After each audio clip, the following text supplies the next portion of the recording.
اے حر با وفا اے بہبہوش یقین آئے حبیب مظہر میرے قریب آئے سہیل گنا کروں تک میں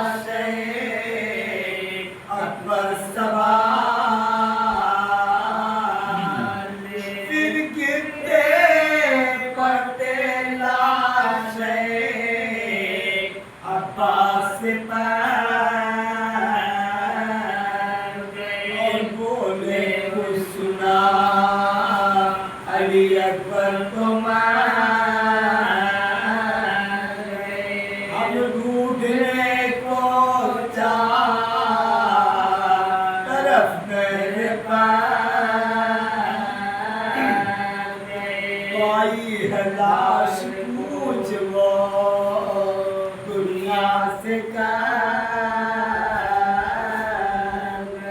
آئی ہے لاش پوچھ وہ دنیا سے نہیں ہے صوف سے مجھے دشنا کا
نکالے جیسے اس نے بچایا دے کر امام مہدی کو یہ بولا پسند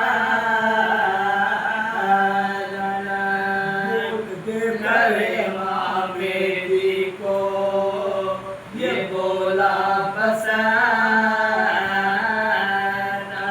بولا امیدوار ہوں اس کے جواب کا اکبر کا ہے یہ کھڑے عریضہ جناب کا حضرت سے عرض کی ہے زبانی کیے آہ خوب آپ نے بیمار کی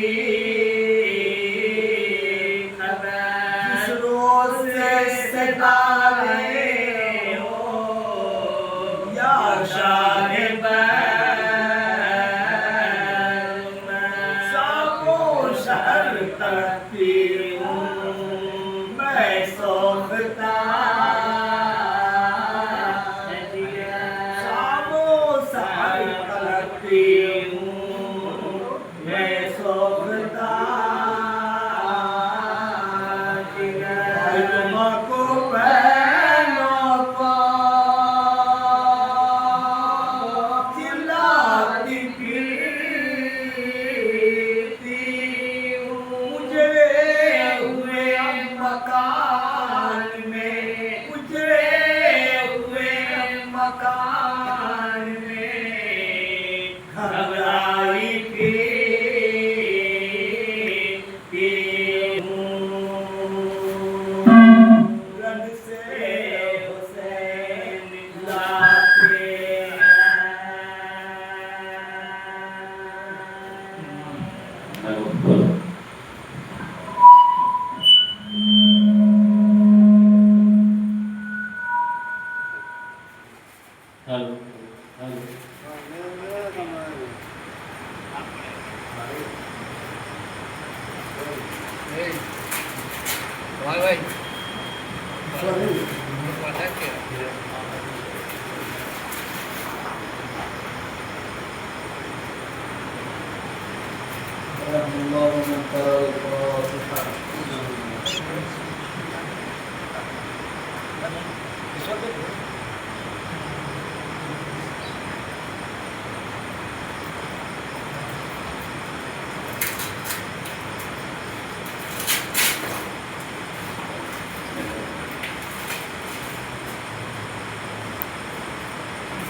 ولا قوة إلا بالله العلي العظيم حسبنا الله ونعم الوكيل نعم المولى ونعم النصير أشرف الأنبياء والمرسلين المخاطب بطه وياسين ثم الصلاة والسلام على صاحب دعوة النبوية وصولة الحيدرية وعصمة الفاطمية والصلح الحسنية والشجاعة الحسينية والعبادة السجادية والمآثر الباقرية والعلوم الجعفرية والعلوم الكاظمية والوجد الغدبية والجواب التقوية والنقابة النقبية والهيبة العسكرية والغيبة الإلهية أبي القاسم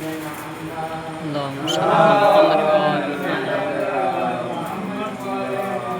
آل الطيبين الطاهرين المعصومين المظلومين المنتجبين المنتقبين ولعنة الله على أعدائهم أجمعين أما بعد فقد قال الله تبارك وتعالى في كتابه الكريم وهو أصدق الصادقين وقوله الحق بسم الله الرحمن الرحيم هل جزاء الإحسان إلا الإحسان اللهم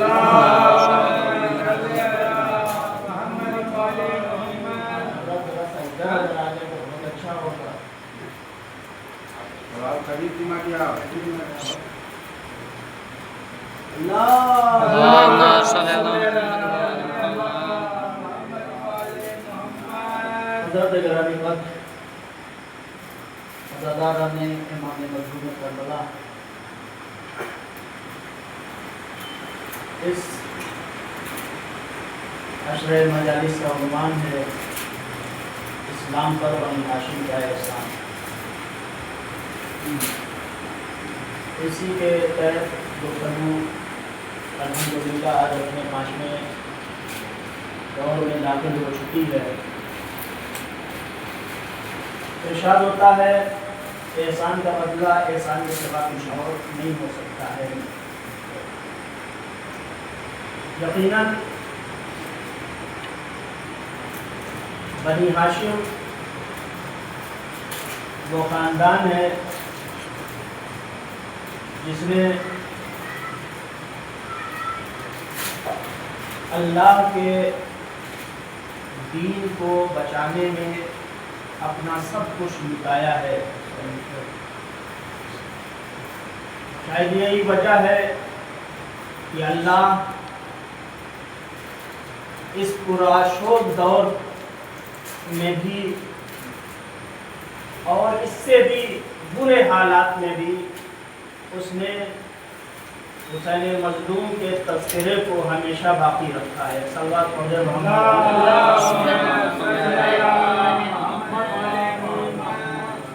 عزیزان ایمان،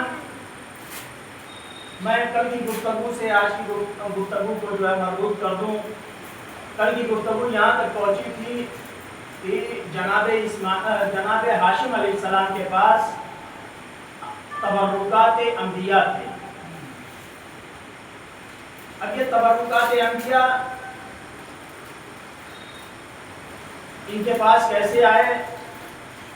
ظاہر سی بات ہے کہ نسل بعد نسل جناب ہاشم کے پاس یہ تبرکات انبیاء آئے، اور اس کی بھی ایک تاریخ ہے جسے آج بیان کرنا ہے۔ ان تبرکات میں کسی نبی کا پیراہن تھا، کسی نبی کا امامہ تھا، کسی نبی کی جو ہے تلوار تھی، کسی نبی کی جو ہے زرہ تھی، کسی نبی کی نالین تھی، کسی نبی کی جو ہے کمان تھی، اور یہ نسل بعد نسل آپ تک پہنچی۔ عزیزان ایمان،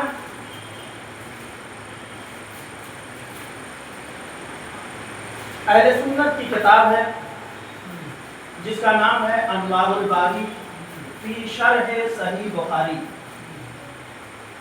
صحیح بخاری کی تشریح لکھی گئی ہے، اس سے اب جو بیان کروں گا یہاں سے اسی سے بیان کر رہا ہوں۔ انوار الباری فی شرح صحیح بخاری۔ تو کہتے ہیں کہ یہ تبرکات انبیاء کیا تھے؟ یہ تبرکات انبیاء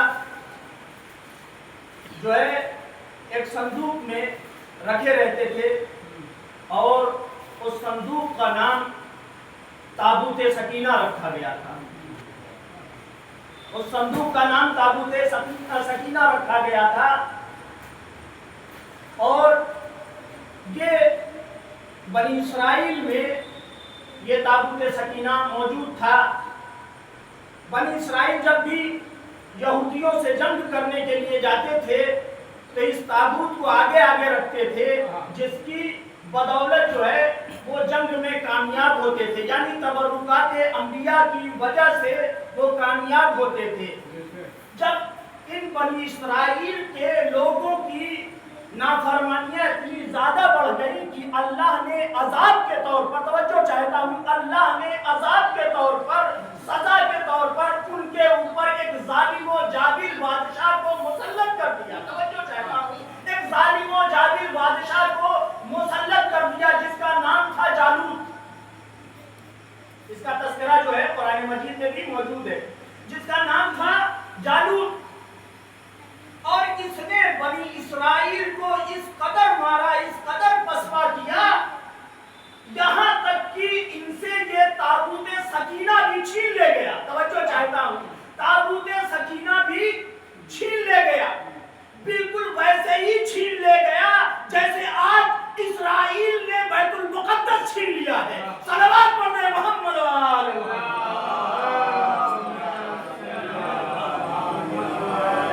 بالکل ویسے ہی چھین لے گیا جیسے آج مسلمانوں کے ہاتھ سے اسرائیل نے بیت المقدس کو چھین لیا ہے۔ اب چونکہ جالوت تھا ظالم اور کافر، لہذا وہ تابوت سکینہ کا احترام کیوں کرتا؟ وہ اپنے گھر لے کے آیا اور لانے کے بعد اپنے معبد میں رکھا، اور معبد میں رکھنے کے بعد اس کی توہین کی غرض سے اس نے نیچے جو ہے تابوت سکینہ یعنی اس صندوق کو رکھا اور اس کے اوپر بت کو رکھ دیا۔ پوری توجہ چاہتا ہوں، نیچے صندوق کو رکھا اور اوپر بت کو رکھ دیا، جا کے سویا، صبح اٹھا تو بت نیچے تھا، بت نیچے تھا، تابوت سکینہ اوپر، بت نیچے تھا، تابوت سکینہ یعنی وہ صندوق اوپر۔ پھر اس نے دوسرے دن پھر ویسے ہی کیا کہ تابوت سکینہ یعنی اس صندوق کو جس میں تبرکات انبیاء رکھے ہوئے تھے اس کو نیچے رکھا اور بت کو اوپر رکھا، پھر جا کے سویا، پھر اٹھ کے آیا تو وہی منظر جو پہلے دن کا تھا کہ بت نیچے پڑا ہوا ہے، تابوت سکینہ اوپر ہے۔ توجہ چاہتا ہوں، بت نیچے پڑا ہوا ہے، تابوت سکینہ نیچے پڑا ہوا ہے۔ آپ پہنچے کیا نہیں پہنچے؟ مدینے میں بھی یہی ہو رہا تھا بعد رسول۔ توجہ چاہتا ہوں، بعد رسول بھی مدینے میں یہی ہو رہا تھا کہ ایک مرتبہ جب بعد رسول کسی اور کو نبی کے منبر پہ بیٹھے ہوئے جناب امام حسن نے دیکھا تو ایک مرتبہ دور سے آواز دی، میرے بابا کے منبر سے اترا۔ توجہ چاہتا ہوں، میرے بابا کے منبر سے اترا، میرے بابا کے منبر سے اترا۔ ایک مرتبہ جیسے ہی امام حسن نے یہ کہا وہ اترا، اترنے کے بعد امام حسن کو اٹھایا، اٹھا کے گود میں لیا، لے جانے کے بعد منبر پہ لے جا کے بٹھایا۔ توجہ چاہتا ہوں، منبر پہ لے جا کے بٹھایا اور خود نیچے بیٹھ کے یہ کہتا ہے یہ انہی کے باپ کا ہے، میرے باپ کا نہیں ہے۔ صلوات پڑھے محمد وآلہ محمد۔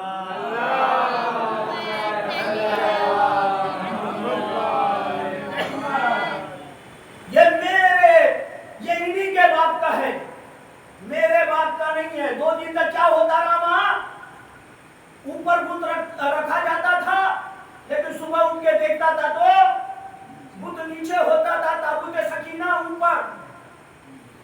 یہی تو ہوا ہے مسجد نبوی میں۔ اور جو نبیوں کا وارث تھا، یعنی لفظوں کو بدل کے یوں کہہ دوں، جو نبیوں کا وارث تابوت سکینہ منبر پہ، ہائے ہائے بت نیچے۔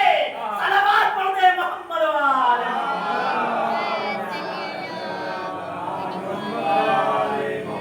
اب 2 دن تک تو ایسا ہوتا رہا کہ وہ اوپر کرتا رہا اور نیچے ہوتا رہا۔ تیسرے دن اس نے میخیں منگوائی، کیلیں، بڑی بڑی کیلیں منگوائی اور زنجیریں منگوائی۔